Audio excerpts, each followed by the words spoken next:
Liquor scam కేసులో అదనపు charge sheet దాఖలు చేసింది సిట్. మూడో అదనపు ఛార్జ్ షీట్ ను ఏసీబీ కోర్టులో దాఖలు చేసింది. లిక్కర్ స్కామ్ కేసులో ఇప్పటి వరకు 48 మందిని నిందితులుగా చేర్చగా 12 మందిని అరెస్ట్ చేశారు.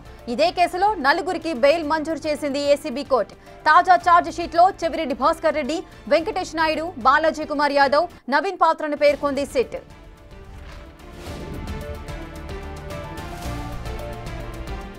లిక్కర్ కేసులో కొల్లగొట్టిన డబ్బును 4గురి ద్వారా ఎలా మళ్లించారని పేర్కొంది సిట్. లిక్కర్ కేసులో ప్రస్తుతం గుంటూరు జైల్లో రిమాండ్ ఖైదీలుగా ఉన్నారు బాలాజీ కుమార్ యాదవ్, నవీన్. విజయవాడ జిల్లా జైల్లో చెవిరెడ్డి భాస్కర్ రెడ్డి, వెంకటేష్ నాయుడు రిమాండ్ ఖైదీలుగా ఉన్నారు. లిక్కర్ స్కామ్ లో వరుసగా ఒక్కొక్కరి పాత్రను ఛార్జ్ షీట్ లో పేర్కొంది సిట్.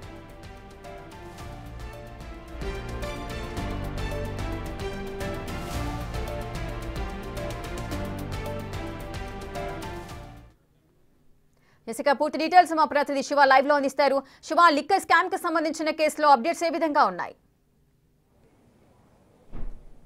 రేఖ, మొత్తం మీద చూసుకుంటే ఏసీబీ న్యాయస్థానంలో కొద్దిసేపు క్రితమే సిట్ అధికారులు రెండవ అదనపు ఛార్జ్ షీట్, అంటే మొదటి ఛార్జ్ షీటు దానికి అదనంగా ఒకటి, తర్వాత ఇంకోటి, అంటే మొత్తం ఇప్పటికీ 3 ఛార్జ్ షీట్లను దాఖలు చేసింది. అయితే అదనపు ఛార్జ్ షీట్లని రెండోది దాఖలు చేసిన పరిస్థితి కనిపించింది. ప్రధానంగా ఈ కేసుకు సంబంధించి కూడా చెవిరెడ్డి భాస్కర్ రెడ్డి, వెంకటేష్ నాయుడు, అలాగే బాలాజీ యాదవ్, నవీన్లకి సంబంధించి ఎన్నికల టైంలో నగదుని ఎట్లా కొల్లగొట్టారు, ఎవరెవరికి పంపిణీ చేశారు, హైదరాబాద్ నుంచి జగ్గేపేట ద్వారా ఎన్నికల సమయంలో నగదు తీసుకొచ్చి తూర్పు ప్రధానంగా చూసుకుంటే కనుక ప్రకాశం జిల్లా, నెల్లూరు జిల్లా, తిరుపతి జిల్లా, ఈ 3 ఉమ్మడి జిల్లాలకు సంబంధించి కూడా పలువురు వైఎస్ఆర్సీపీ నేతలకు సంబంధించిన నగదు లావాదేవీలు కొనసాగించారు. ఎన్నికలకు సంబంధించిన డబ్బులు కూడా ఈ నియోజకవర్గాలకు వీరు పంపిణీ చేసినట్లు కూడా సిట్ అధికారులు గుర్తించారు. ఇప్పటికే గతంలో కావలి వైఎస్ఆర్సీపీ నేతకు సంబంధించి కూడా డబ్బులు చేరవేసినట్లు సిట్ అధికారులు గతంలోనే పలు వివరాలను కూడా సేకరించిన పరిస్థితి కనిపించింది. వాటన్నిటికి సంబంధించిన ఆధారాలను కూడా సిట్ అధికారులకు సంబంధించి కూడా ఏసీబీ న్యాయస్థానం సబ్మిట్ చేసింది.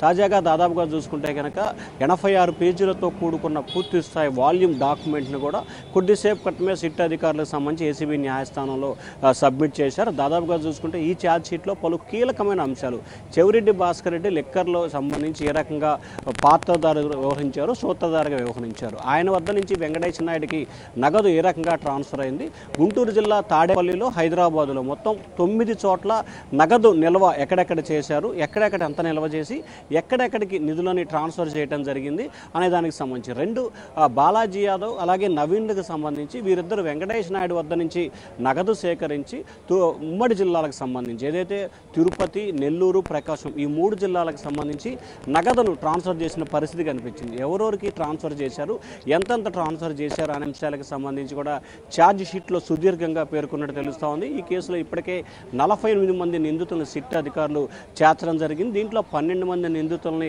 అరెస్ట్ చేశారు. 4 నిందితులకి బెయిల్ వచ్చిన పరిస్థితి కనిపించింది. 8 మంది నిందితులకు సంబంధించి కూడా ఆయా జైల్లో, విజయవాడ సబ్ జైల్లో 5, గుంటూరు సబ్ జైల్లో 2, రాజమండ్రి సబ్ జైల్లో 1, మొత్తం 8 మంది నిందితులకు సంబంధించి కూడా వివిధ జైళ్లలో నిందితులుగా ఉన్న పరిస్థితి కనిపిస్తూ ఉంది.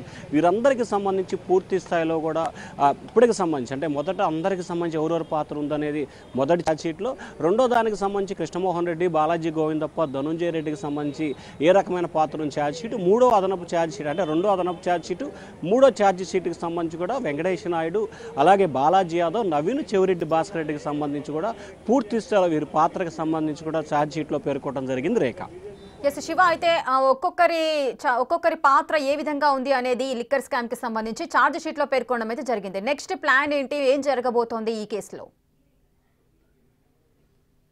అంటే ఇప్పటికే పలువురు నిందితులను అరెస్ట్ చేశారు. వారి పాత్ర ఎంత ఉంది, వారి సూత్రధారులు ఎక్కడ, ఎవరెవరి పాత్ర ఎంతెంత ఉంది అనే దానికి సంబంధించి కూడా సిట్ అధికారులు విచారణ చేపడుతున్న పరిస్థితి కనిపిస్తూ ఉంది. దీంట్లో వచ్చిన డేటా, గతానికి సంబంధించి కూడా నగదు సంబంధించిన వీడియో బయటకు రావడం, హైదరాబాద్లో 11 కోట్ల రూపాయల నగదును సీజ్ చేసుకోవడం, అలాగే తిరుపతికి సంబంధించి, విశాఖపట్నం, హైదరాబాద్కు సంబంధించి ఈ నెల 11, 12, 13 తేదీల్లో సిట్ అధికారులు సోదాలు నిర్వహించారు. సో ఆ సోదాల్లో లభించిన డాక్యుమెంట్కు సంబంధించి వివరాలకు సంబంధించి కూడా ఛార్జ్ షీట్లో పొందుపరిచినట్లు కూడా తెలుస్తూ ఉంది.